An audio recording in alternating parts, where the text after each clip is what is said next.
ইন্নামাল মুমিনুনাল্লাযীনা আমানু ইযা যুকিরাল্লাহ। আল্লাহ পাক রব্বুল আলামিন মুমিনদের আলোচনা করতে গিয়ে বলেন, নিশ্চয় মুমিন হলো তারা ইযা যুকিরাল্লাহ, যখন তাদের সামনে আল্লাহ পাক রব্বুল আলামিনের আলোচনা করা হবে। ইযা যুকিরাল্লাহ ওয়াজিলাত কুলুবুহুম, আল্লাহ পাক রব্বুল আলামিন বলেন তাদের অন্তরগুলো ভয়ে কেঁপে উঠবে। ওয়াজিলাত কুলুবুহুম ওয়া ইযা তুলিয়াত আলাইহিম আয়াতিহিম, যখন তাদের সামনে আল্লাহ তাআলার আয়াতকে তেলাওয়াত করা হবে, আল্লাহ তাআলার কথা আলোচনা করা হবে। ওয়া ইযা তুলিয়াত আলাইহিম আয়াতিহিম যাদাতুহুম ঈমানাও ওয়া আলা রাব্বিহিম ইয়াতাওয়াক্কালুন। আল্লাহ পাক রব্বুল আলামিন বলেন সঙ্গে সঙ্গে তাদের ঈমান বেড়ে যাবে, ঈমান বৃদ্ধি হয়ে যাবে। ঈমান কি বাড়ে নাকি বলেন? ঈমান তো বাড়ে না। ঈমানের ভিতরে রৌনক বাড়ে, ঈমানের ভিতরে আলো বাড়ে, ঈমানের ভিতরে নূর চমকাইতে থাকে যখন আল্লাহ এবং আল্লাহর রাসূলের আলোচনা শ্রবণ করা হয়। এজন্য দ্বীনের কথা বেশি বেশি করে শুনতে থাকা, দ্বীন মজলিস, মাদ্রাসার মজলিস, মসজিদের মজলিস, মুসাফিরখানার মজলিস, এতিমখানার মজলিস, এগুলো হলো যদি কোনো ব্যক্তি থাকে তাহলে সেই ব্যক্তি আল্লাহ তাআলার রহমতের ছাতার নিচে আবৃত অবস্থায় থাকে। সুবহানাল্লাহ।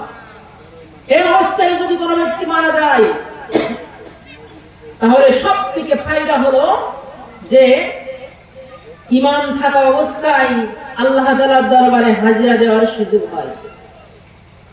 ঈমান থাকা অবস্থায় আল্লাহ তাআলার দরবারে সেই ব্যক্তি যেতে পারে, কালেমা নসিব হয়। এইজন্য হযরত ইমামে আযম আবু হানিফা রাহমাতুল্লাহি আলাইহি বলেন, মাজলিসুল কুবারা মাজলিসুল উলামা আহাব্বু ইলাইহা মিনাল ফিক। হে দুনিয়ার সমস্ত মানুষ তোমরা শুনে রাখো, বড়দের মজলিস এবং আলেম উলামার মজলিস, দ্বীনি মজলিস, এটা হলো আমি ইমামে আযমের কাছে, এটা হলো ফিকহের মূল্যবান গবেষণার থেকে আমি ইমামে আযম আবু হানিফার কাছে অনেক প্রিয় এবং মহব্বতের। ইমামে আযম আবু হানিফা রাহমাতুল্লাহি আলাইহি তিনি কে? তার ব্যাপারে রাসূলুল্লাহ সাল্লাল্লাহু আলাইহি ওয়াসাল্লামের ভবিষ্যৎবাণী, লাউ কানা দীনু ইনদাস সুরায়া। আল্লাহর নবী বলেন যদি দ্বীন, ঈমান এবং আমল সূরা আসমানের নিকটবর্তী হয়ে যায়, তাও পারস্য দেশের এমন এক বাপের বেটা জন্মগ্রহণ করবে, তিনি সূরা আসমান থেকে দ্বীন, ঈমান এবং আমল টেনে নিচে নিয়ে চলে আসবে। সুবহানাল্লাহ। তো সেই ইমামে আযম আবু হানিফা রাদিয়াল্লাহু তাআলা আনহু তিনি বলেন যে আমার কাছে আলেমের মজলিস, উলামায়ে কেরামের মজলিস, এটা হলো ফিকহের মূল্যবান গবেষণার থেকেও প্রিয়। আজকে এখানে ওয়াজের প্যান্ডেল, আগামীকাল কিন্তু এই জায়গায় আর ওয়াজের কোনো প্যান্ডেল থাকবে না। থাকবে নাকি বলেন? থাকবে। এখন কিন্তু এই প্যান্ডেলটা সাধারণ প্যান্ডেল না, এখন এইটা কিন্তু জান্নাতের বাগানে পরিণত হয়ে গেছে। সুবহানাল্লাহ। এখন বলার দরকার নেই, বাড়ি যেয়ে বললেই হবে। জোরে বলেন সুবহানাল্লাহ। বুখারী শরীফের হাদিস, আল্লাহর নবী বলেন লা ইয়াকুদু কওমান ইয়াযকুরুনাল্লাহা আযজা ওয়া জাল ইল্লা হাফাতুহুমুল মালায়েকা। আল্লাহর নবী মুহাম্মদ আরবি সাল্লাল্লাহু আলাইহি ওয়াসাল্লাম বলেন যখন কোন সম্প্রদায়ের লোক একত্রিত হয় আল্লাহ এবং আল্লাহর রাসূলের আলোচনা করার জন্য, লা ইয়াকুদু কওমুন ইয়াযকুরুনাল্লাহা আযযা ওয়া জাল ইল্লা হাফাতুহুমুল মালায়েকা। আল্লাহর নবী মুহাম্মদ আরবি সাল্লাল্লাহু আলাইহি ওয়াসাল্লাম বলেন, আল্লাহ পাক রব্বুল আলামিনের রহমতের ফেরেশতা তাদেরকে ঢেকে নেয়। সুবহানাল্লাহ। ইল্লা হাফাতুহুমুল মালায়েকা ওয়া গাশিয়াত আলাইহিমুর রাহমা ওয়া গাশিয়াত আলাইহিমুর রাহমা। আল্লাহর নবী বলেন, আল্লাহ পাক রব্বুল আলামিনের রহমত নাযিল করেন। গাশিয়াত আলাইহিমুর রাহমা ওয়া নাযালাত আলাইহিমুস সাকিনা। এবং আল্লাহ পাক রব্বুল আলামিন ওই মজলিসের ভিতরে সাকিনা বর্ষিত করেন। সুবহানাল্লাহ। ওয়া নাযালাত আলাইহিমুস সাকিনা ওয়া যাকারাহুমুল্লাহু ফি মান ইনদাম। আল্লাহর নবী বলেন, আল্লাহ পাক রব্বুল আলামিনের সম্মানিত ফেরেশতা, আল্লাহ পাক রব্বুল আলামিন তার সম্মানিত ফেরেশতাদের সাথে আমরা যেমন এখানে আল্লাহ এবং আল্লাহর রাসূলের কথা আলোচনা করতেছি, আল্লাহ পাক রব্বুল আলামিন তার সম্মানিত ফেরেশতাদের সাথে আমাদের আলোচনা করেন। সুবহানাল্লাহ। তাহলে এই মজলিসে বসে কি আমাদের লস হয়েছে না লাভ হয়েছে বলেন? যদি সংসদে প্রধানমন্ত্রী আমাদের কারোর নাম ধরে, পিতার নাম ধরে আলোচনা করেন, তাহলে সেই সময় আমাদের কেমন গর্বের বিষয় মনে হবে বলেন?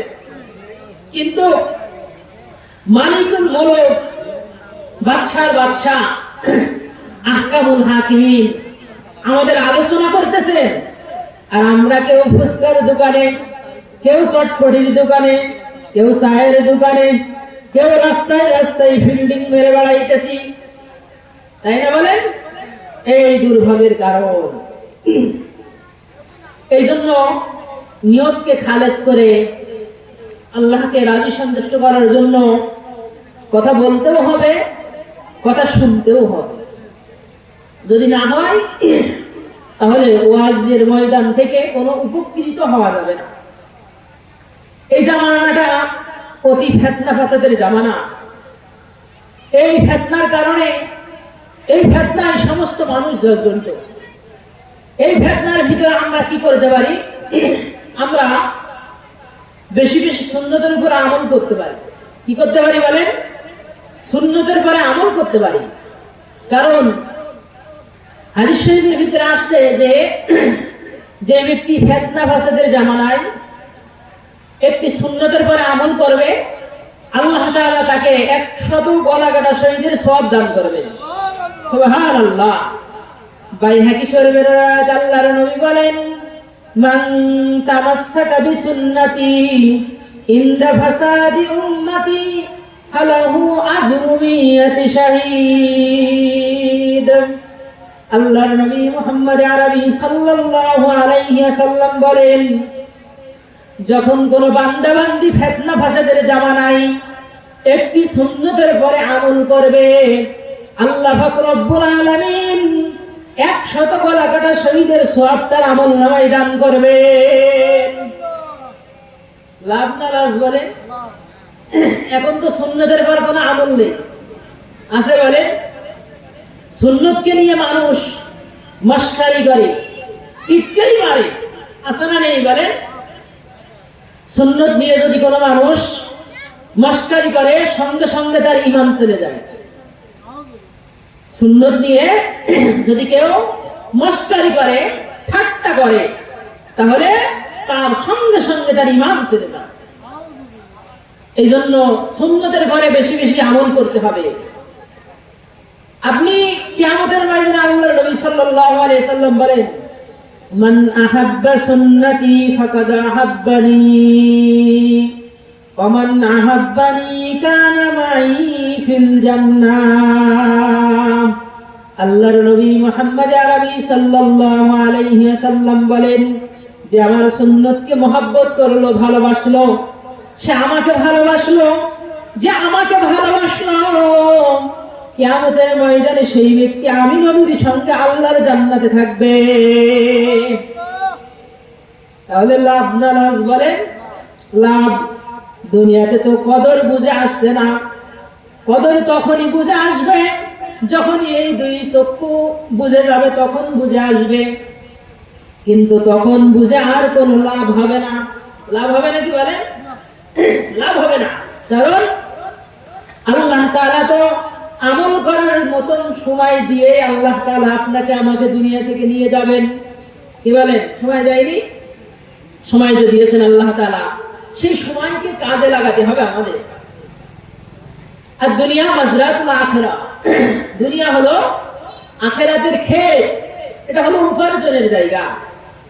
যে যত বেশি ভালো আমল করবে, আল্লাহ পাক রব্বুল আলামিন বলেন, ফামান কানা ইয়ারজু লিকাআ রাব্বিহি ফালইআমাল আমালান সালিহান ফালইআমাল আমালান সালিহান ওয়ালা ইউশরিক বিইবাদাতি রাব্বিহি আহাদা। পরকালে যদি কোনো বান্দা বান্দি আল্লাহ পাক রব্বুল আলামিনের সাক্ষাৎ চাই, আল্লাহ তাআলার সঙ্গে দিদার হবে, সাক্ষাৎ হবে, এটা আমরা চাই কিনা বলেন? যদি চাই তাহলে আমাদের দুইটা গুণে গুণান্বিত হতে হবে। একটা হলো করণীয় গুণ, আর একটা হলো বর্জনীয় গুণ। এই দুইটা গুণে গুণান্বিত হতে হবে। আল্লাহ তাআলা বলেন, এক নাম্বার হলো ফালইআমাল আমালান সালিহা। আমল সালিহা হলো দেখো, যত প্রকার ভালো কাজ আছে তার করতে হবে। দ্বিতীয় নম্বর বর্জনীয় কাজ হলো ওয়ালা ইউশরিক বিইবাদাতি রাব্বিহি আহাদা। আল্লাহ তাআলার সাথে শরীক করা যাবে না, শিরক করা যাবে না। শিরক অনেক প্রকার আছে,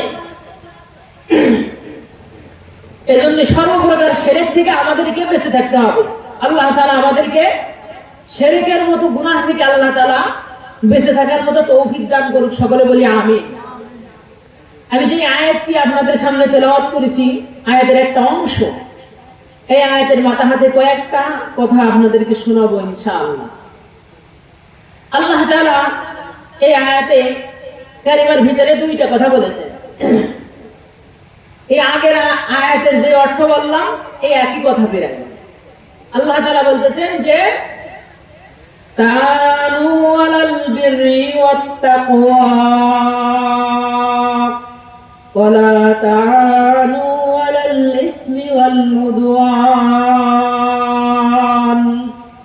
আল্লাহ পাক রব্বুল আলামিন বলেন, বান্দা নেক কাজের প্রতিযোগিতা করো, তাকওয়া অর্জনের প্রতিযোগিতা করো। কে কার থেকে বেশি নেক আমল করতে পারে এই প্রতিযোগিতা বান্দা করো। ওয়ালা তাআনু আলাল ইসমি ওয়াল উদওয়ান।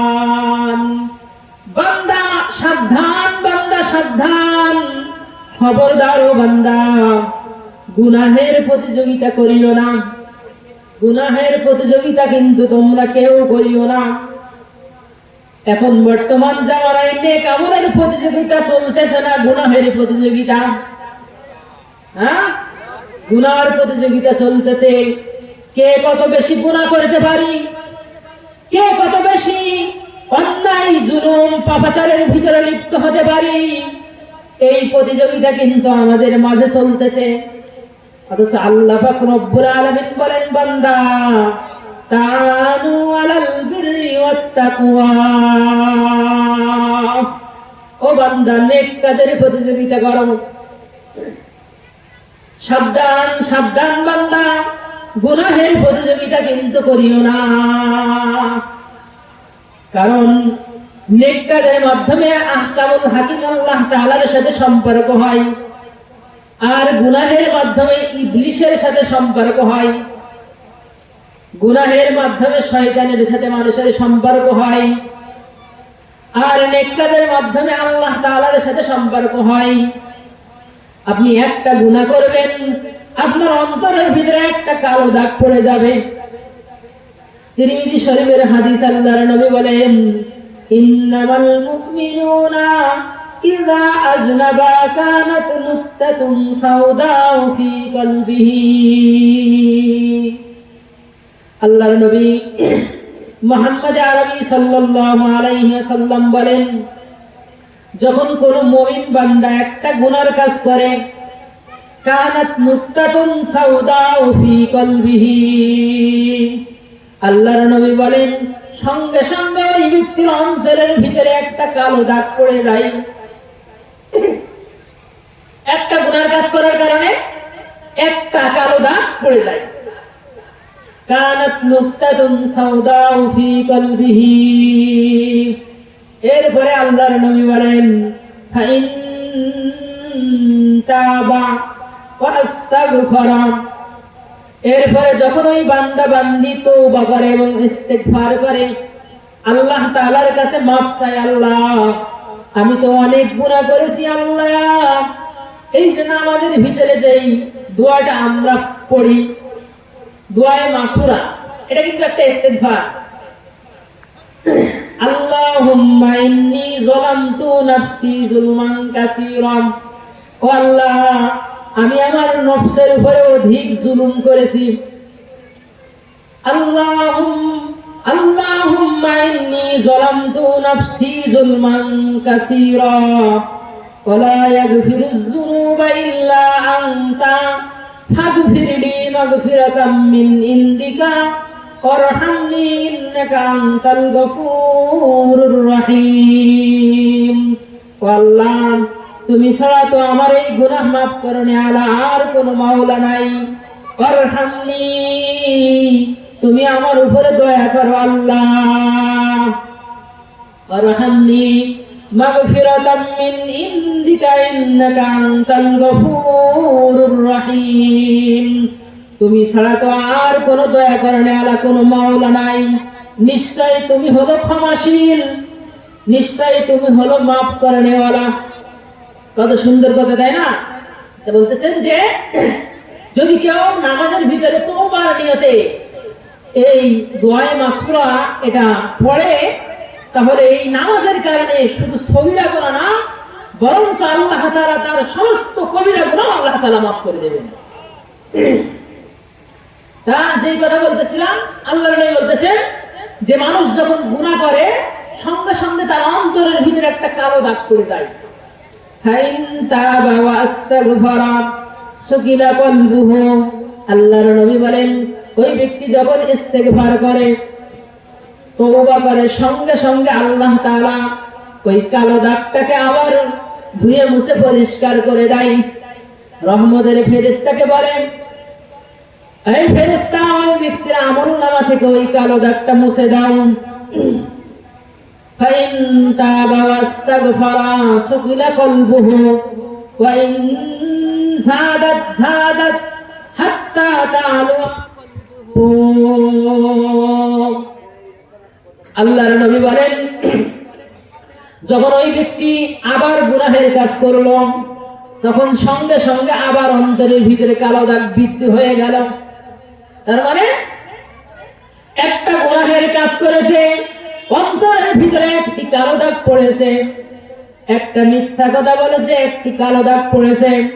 দুইটা মিথ্যা কথা বলেছে, দুইটা কালো দাগ পড়েছে।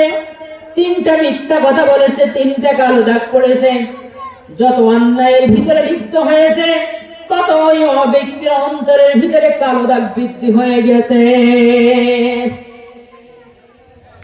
এই জন্য যদি নেক পরিবেশে থাকি, নেক আমল বেশি বেশি করে করি, তাহলে অন্তরের ভিতরে কালো দাগ আল্লাহ তাআলা মুছে দেবেন। আর যদি সদা সর্বদা নাটক, সিনেমা, গান বাজনা এই পরিবেশে রাখি, তা অন্তর কুলুষিত মুক্ত হবে। অন্তরের ভিতরে কালো মরিচা পড়ে যাবে। এই জন্য আমরা প্রত্যেকেই চেষ্টা করবো বেশি বেশি নেক আমলের মজলিস, বেশি বেশি নেক আমল করতে থাকা। যেহেতু আল্লাহ তাআলা বলেন, বান্দা তাআনু আলাল বিররি ওয়াত তাকওয়া ওয়া লা তাআনু আলাল ইসমি ওয়াল উদওয়ান। বান্দা তোমরা বেশি বেশি নেক আমলের প্রতিযোগিতা করো, সুন্নাতের উপরে আমল করার বেশি বেশি প্রতিযোগিতা করো। আল্লাহর নবী মুহাম্মদ আরবি সাল্লাল্লাহু আলাইহি ওয়াসাল্লামের কদমে কদমে অনুসরণ করার চেষ্টা করো। কারণ মহব্বতটা যদি লাগাইতে পারো, আল্লাহর নবীর সাথে যদি মহব্বতটা লাগাইতে পারো, কিয়ামতের ময়দানে আল্লাহর নবীর সঙ্গে উঠতে পারবা। হ্যাঁ, আল্লাহর নবীর সঙ্গে উঠলে কি আপনার আমার লাভ না লস? হ্যাঁ, লাভ। আল্লাহর নবীকে স্মরণ করেছেন পদে পদে, কিয়ামতের ময়দানে আল্লাহর নবী দেখার সঙ্গেই বলবে, উম্মত আসছো শাফাতের জন্য, তাই না?